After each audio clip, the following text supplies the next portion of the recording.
yihiin aan garanaynin ciidaman ah walaalo wadadan u dhaxeedo ex control iyo wadada xoosh u dhaxeedo iska soo galaayo dadka dilaayo dadka dhacaayo dadka boodayo ma fahamtay aye naay hooyooyin xaamilo ah duqeey kuwa xanuunsan kuwa umula yaa gaariga marna dacaaw soconayo wardada walaanba dhib ku qabnay haddana walaalo waxaa weeye naftiyaa la iskugu imaado waa la isdilayaa moobeelka waa laga qaadanayaa rasaas baa la isku furayaa marka wadada midaraas jirto qaar waxay wataan hub bay wataan qaar toori bay wataan qaar waxaan ku dhigi karaa habeenkii maalintii caruurtii baa la xadayaa waxaan ku dhigi karaa niisheeg waxaa walaalo wax dhibaato weyn baa ka jirta meeshaan walaalo dowladda Soomaaliya haddii madaxweynaha ahaan lahayd haddii ra'iisul wasaare ahaan lahayd haddii gudoomiyaha gobolka Banaadir uu ahaan lahaa walaalo waxaan ka codsanaynaa inay wax ka qabtaan haddaan nahay macallimiinta dhibaatooyinka jira waxaa kamid ah waalidka waagii hore ardayda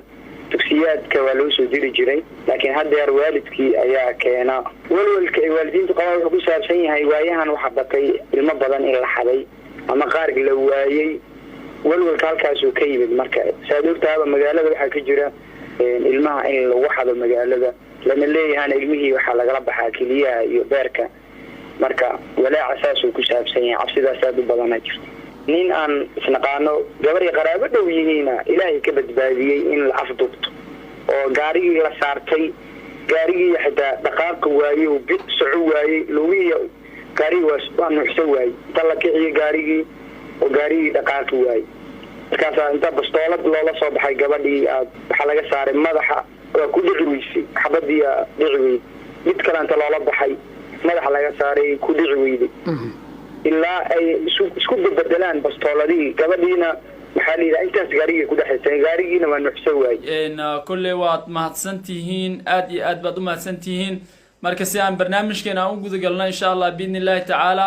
soo dhawaada asxaabay soo dhawaada insha Allah wax aniga dan ii ah adna dan ku ah walaalaha Soomaaliyeedna dan u ah ayaan ka hadlaynaa insha Allah haddii Ilaahay ka raali noqdo marka waxaan rabnaa inaan ka hadalno biidnillaahi tacaala kullee awal marra aan soo fariisto waayay live waxay soo fariisiyeen waa dareemi kartaan inta taqaana asxaabteeda qaaliga ah waa dareemi kartaan sababta live-ka soo gudisay waa dareemi kartaan soo dhawow xasano waan ku salaamayaa walaalkaygiyo soo dhawow saaxib macaane dhammaan inta meesha ku jirto aan salaamayaa arinta xasaasiga rabna inaan ka hadalnaan u baahanahay waxay tahay yacni waxaan ugu soo laabtay waad maqasheen dhibaatooyinka Soomaali ka jirta maanta waad aragteen xaaladda lagu jiro waad aragteen xilli oo waxa lagu jira kala guuraana lagu jira maalin walbana waxa dhigaheena ku dhaca ciyaal baa maqan cunug baa la qaatay cunug yar baa maqan xaaladii baa macnaha sii kordhaysa had iyo jeer waxa la leeyahay qof baa maqan marka ma aha inaan iska dhigatirna oo ma aha inaan niraano yacni maya qofka la qaata adigi miyaa wax kaa maqan waa maya ma eedaa wax ka maqan maya adeer miyaa wax ka maqan maya abti miyaa wax ka maqan maya yaa qofkii la qaadana ha la qaatay inaan dhahna ma aha haddii maanta la qaatay qof bani aadan ah ee ifkaan macnaha 9 bilood lagu keenay calool 9 bil lagu hayay ee ifkaan imaaday la soo barbaariyay oo daawo ku soo baxday intaas rafaad loo soo maray ee maanta la qaatay aad ka aamustay adna aan ka aamuso yacni waxay noqonaysaa beri toole in adigana kaaga la qaato marka si aad macnaha aad u naqatid qof macnaha haddii aad kari kartid inaad gacantaada wax ku qabatid aad kari kartid inaad gacantaada wax ku qabatid maanta loo baahan yahay haddii aad kari kartid inaad macnaha afkaada wax ku qabatid inaad afkaada wax ku qabatid loo baahan yahay haddaan qurba joognahay annaga gacanteena wax kuma qaban karna laakiin afkaan wax kaga qaban karnaa sidee macnaha afka wax kaga qaban karnaa waa inaan macnaha aan boorinaa hooyooyinka Soomaaliyeed meel kasta ay joogaan inay ubadkooda ay xifdistaan ilaahay ha u xifdiyo ay ilaashadaan aan iraano hooyoy cunugaaga ilaasho hooyoy cunugtaada ilaasho hooyoy waxa waaye meeshaan hadda waqtiga la taagan yahay waxa lagu jiraa xilli kale guura lagu jiraa dawladii iida isku mashquulsan oo maanta iyada macnaha xil u tartamaysa iyada maanta waxay u baahan tahay nin walba kursi buu ku fadhiyaa kursigu ku fadhiyo rabaa inuu xijisto uu ku dhago uu yiraahdo berisu ku soo laaban lahayo falkeeda ku jira maanta dad baxdid cunug laga qaata aad baxd saldhiga aad tagtid aad tiraad cunuga iga maqan waxa uu leeyahay 100 kiisan hayna oo caruur maqan hayna marka ma wadan baa kugu jirta in macnaha cunuga meeshii lagaaga raadin lahaa ee cunugaaga laga baada goobi lahaa ma waxa dan kugu jirta in lagu yiraahdo 100 kiis baan hayna meelan ka raadina ma naqaan lagu yiraahdo hooyoy in lagu yiraahdo faa'iido kuguma jirta waxaan dhambaal kugu soo dirayna aan kuu leenahay hooyoy macnaha codka dheer aan kugu soo dirayna waxay tahay hooyoy adiga kaliya ma aha qofka dhibaataysan ummadda Soomaali meel kasta ay joogto aad dhibaataysan marka waxaan ku leenahay Allah ku xifdiyo awal horab waxa ahayd hooyo fiican oo dunida la keenay ee ubad Ilaahay siiyay ubadkeedan rabbayso macnaha shaa rabba fiican ee ku rabbaysaad ahayd maantana macnaha si sahal cunugaaga in lagaaga qaato waxa waaye waxaan raali ka ahayn adna raali aad keen ummadda Soomaaliyeedna raali aan ka ahayn maanta waxaan leeyahay haddii maanta aan wax laga qabanin beri wax lagama qaban karo waa maqalnay ciyaal badanaa la qaatay cunugaa maqan waxbaa maqan marka sidee marka aan dhihi karnaa marka ciyaalkaas maqan maxay ku maqan yihiin waxay ku maqan yihiin dayacaad ay dayacan yihiin waayo dayacan yihiin lama dhihi karo laakiin balse wadankiyaa dayacan ma dayacno hooyada Soomaaliyeed ma dayacno hooyada waxay u baahan tahay ubad u adeega ubad wax u soo qabta ubad meel kasta u dirsta si nabad uu ku baxo si nabad ugu soo laabta maanta hooyada guriga joogta haddii u baahato 1,000 shilin oo macnaha kabsar caleen u baahata ama ay u baahato cusba ay u baahata ya u dirsanaysa cunugay dhashay u dirsanay cunugay u dhashay haddii u dirsata haddii wadada laga qaato yani yaay mas'uuliyadaas macnaha dush ka fuulaysa waxaad mas'uuliyadaas dush ay ka fuulaysa dadka wadanka markaas xilka ka haya ee wadanka abnigeeda macnaha sheegtay ayay macnaha hoostagaysa marka waxaan u leeyahay ma aha inaan macnaha aniga aan ataagareenay qof ataagareenay ma aha waxaan rabaa inuu badbaado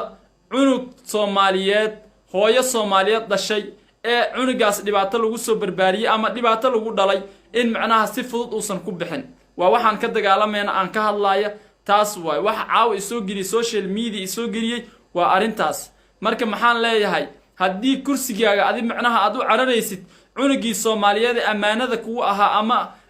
adiga ahaan yani aad matalaysay ee beri kursigaas inaad ugu fariisato aad rabtay ma waxaad ku dayacaysaa kursigaaga kaliya aad ku dayacay mise waxa wadankan inaad ilaalisid aad ogaatid cunugii macnaha la dhibaateeyo ama hooyadii la dhibaateeyo ama dhibaatadii ka dhacda inaad ogaatid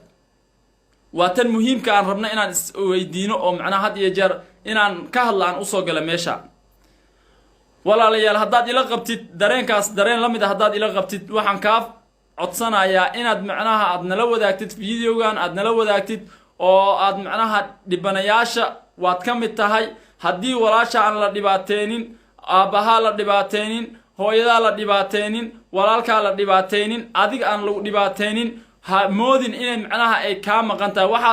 la ushi walaalka ku dhacda gumudkeeda adigu ku sugaya marka hooyada maanta ooynaysa haddaysan hooyada ahayn ama walaasha aysan ahayn ama waalidka uusan ahayn berina adiga ay kugu soo socotaa intaas adigu soo gaarin waa inaad ka hadashaa aad tiraahdaa maxay ku dhacday waxaan see ku dhacday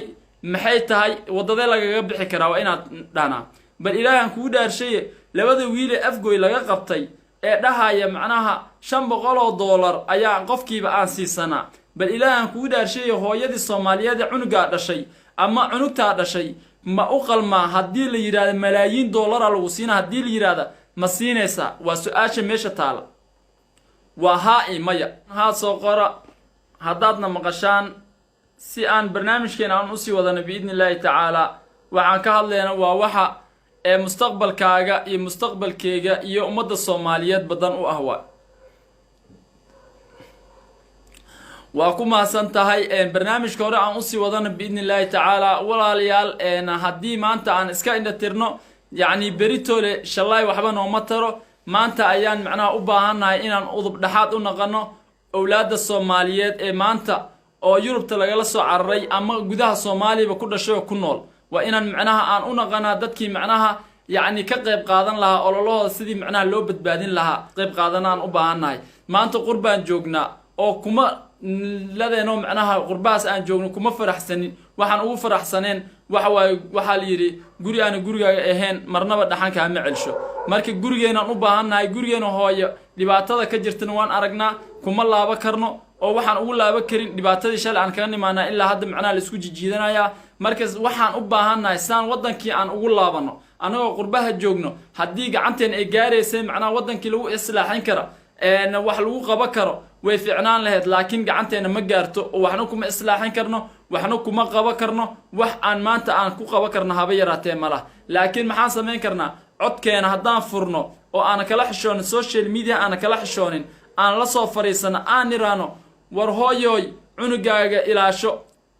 dhibkuguma aha dhib iguma aha waa wax muhiim ah loo baahan yahay waayo hooyadii haddii ereygaas ay maqasho cunugaaga ilaasho cid ku ilaalinaysa ma lahan ilaahay mooye qof bini aadam ku ilaalinaya mar haddaad tirahdid cunugeedu way ilaashanaysaa waayo dhibkee ku dhashay dhibkee usoo martay rafaadkee usoo martay iyada ayaa kaa warhaysa adiga war uma haysid laakiin balse xanuunku waxaa dareemaya hooyada soomaaliyeed aad dareemaysa annaga rag baan nahay dareenka hooyo ku jira annaga naguma jiro runta haddii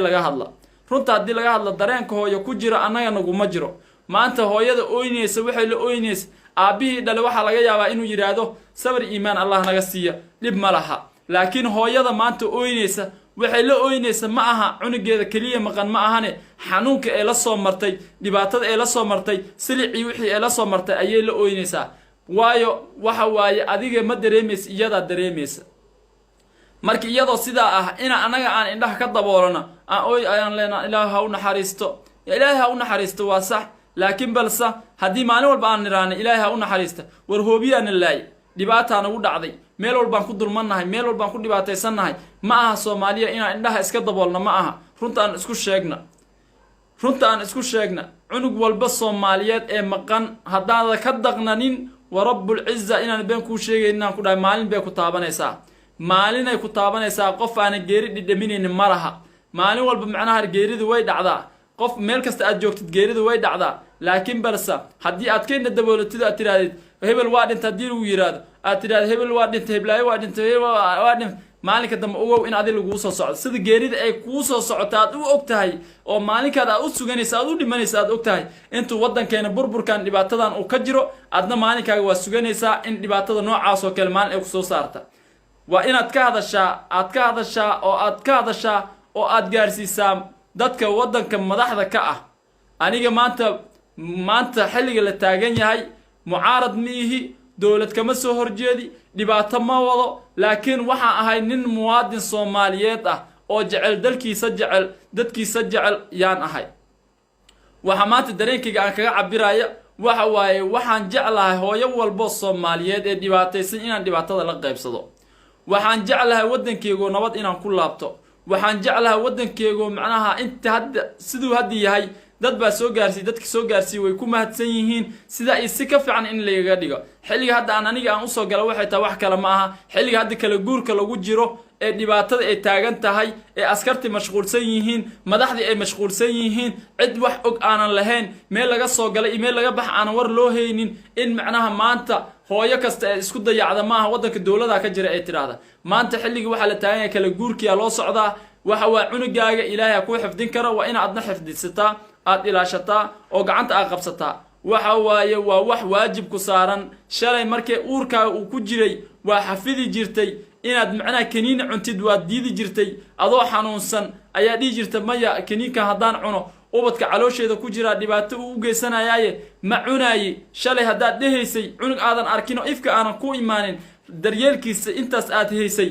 hadduu banaanka soo baxay korsiimadiis ee kuu sii dheeraatay ilhayntiis ee kuu sii dheeraatay aad soo nuujisay aad kusoo tabac beertay oo aad kusoo dhibtootay in beri aad tidhaahdid maya macnaha waxa waaye ha iska ciyaaro ha iska baxo orod banaan kusoo ciyaaro riyaa guri iyo orod waryaa xagga aad iyo xagga ka baxayo inaad tidhaahdid hooyoy looma baahno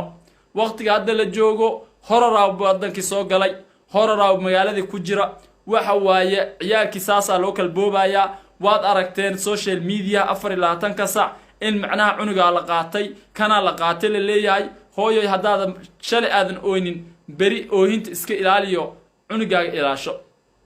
hooyadii dhibaatada ku dhacdayna waan la daqnanay waan la murugoonay inkastoo aan waxba aanan tari karin laakiin waxaan leenahay ilaahay subxaanahu wa tacaala wax khayr qaba ha kugu bedelo haddii aad macnaha uu nool yahay oo caafimaad qabana ilaahay subxaanahu wa tacaala waxaan kaaga baryaynaa asoo caafimaad qaba inuu ilaahay subxaanahu wa tacaala kugu soo celiyo oo nabad si nabad ee macnaha ilaahay uu kugu keeno saa aragnaba ciyaal cunug waxaan arkayay oo dhahaya waa li afduubtay waana ka soo baxsannay oo waan ka soo cararna dhahay waan arkay yacni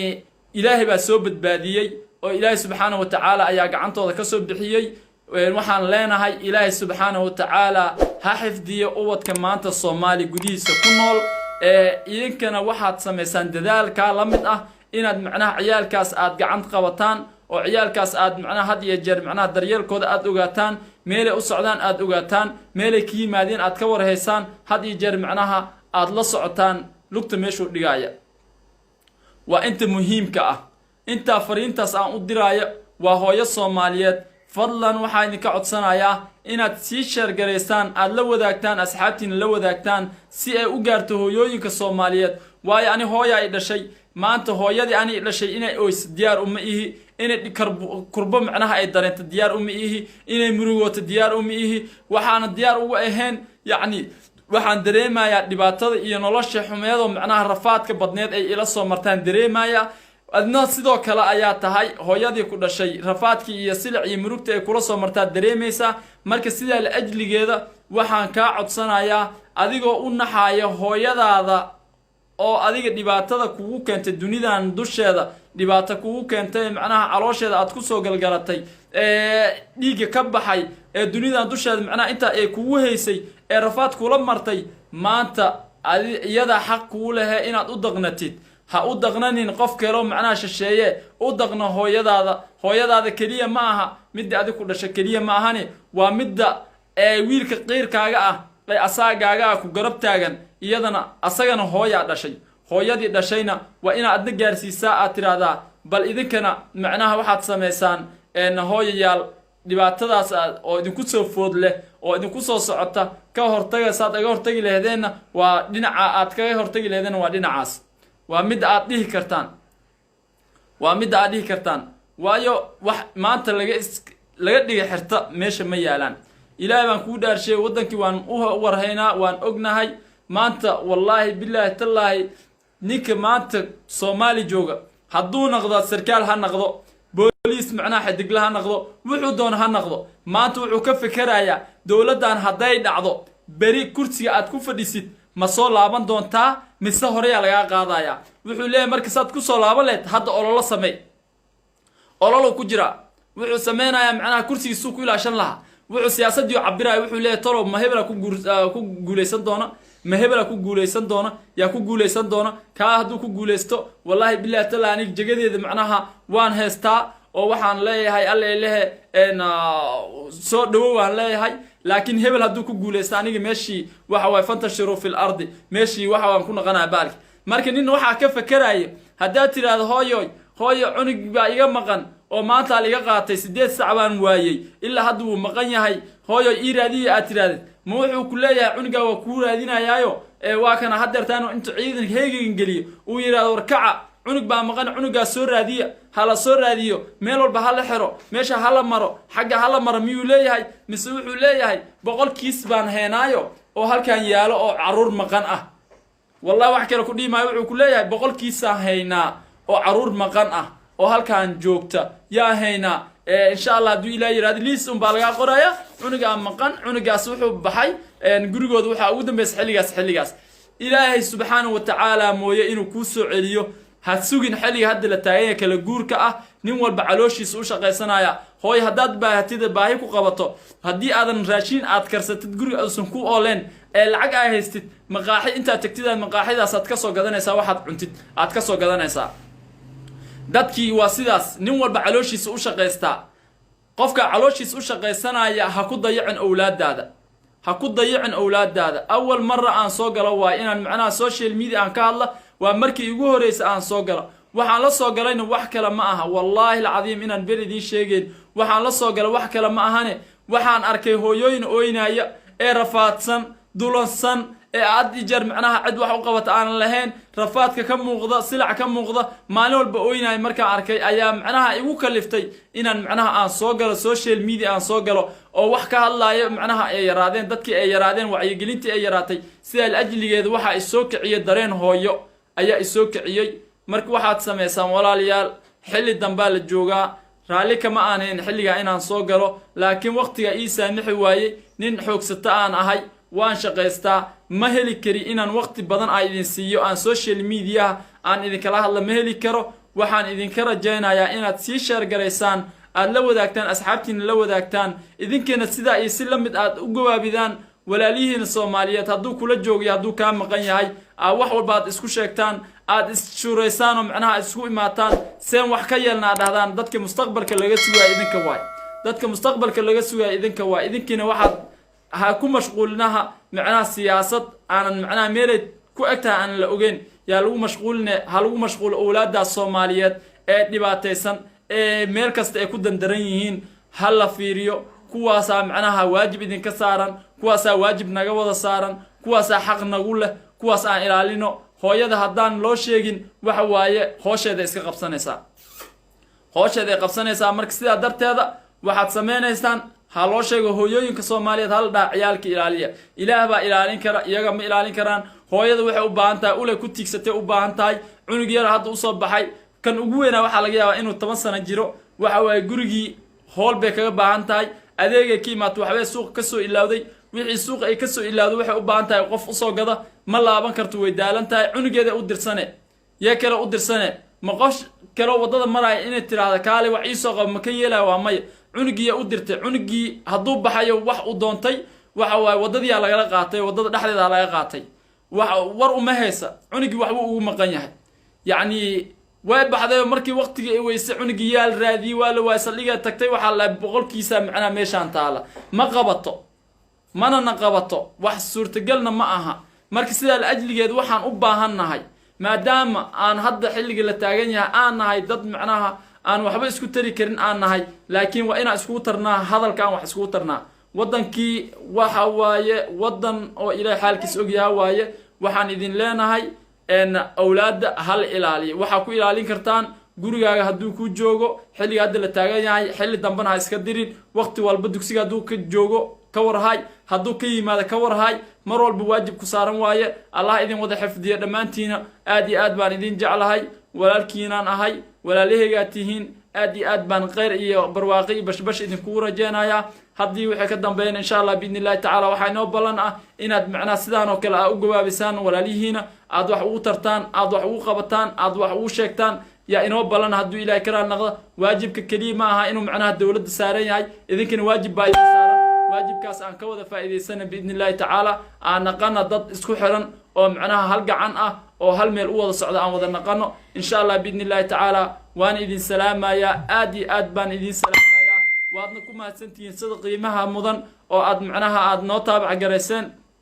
aad iyo aad aad ugu mahadsantihiin waxaad samaysaa insha allah sii sheer gareeya sii gaarsiiya walaalihiina insha allah biidni illahi tacaala in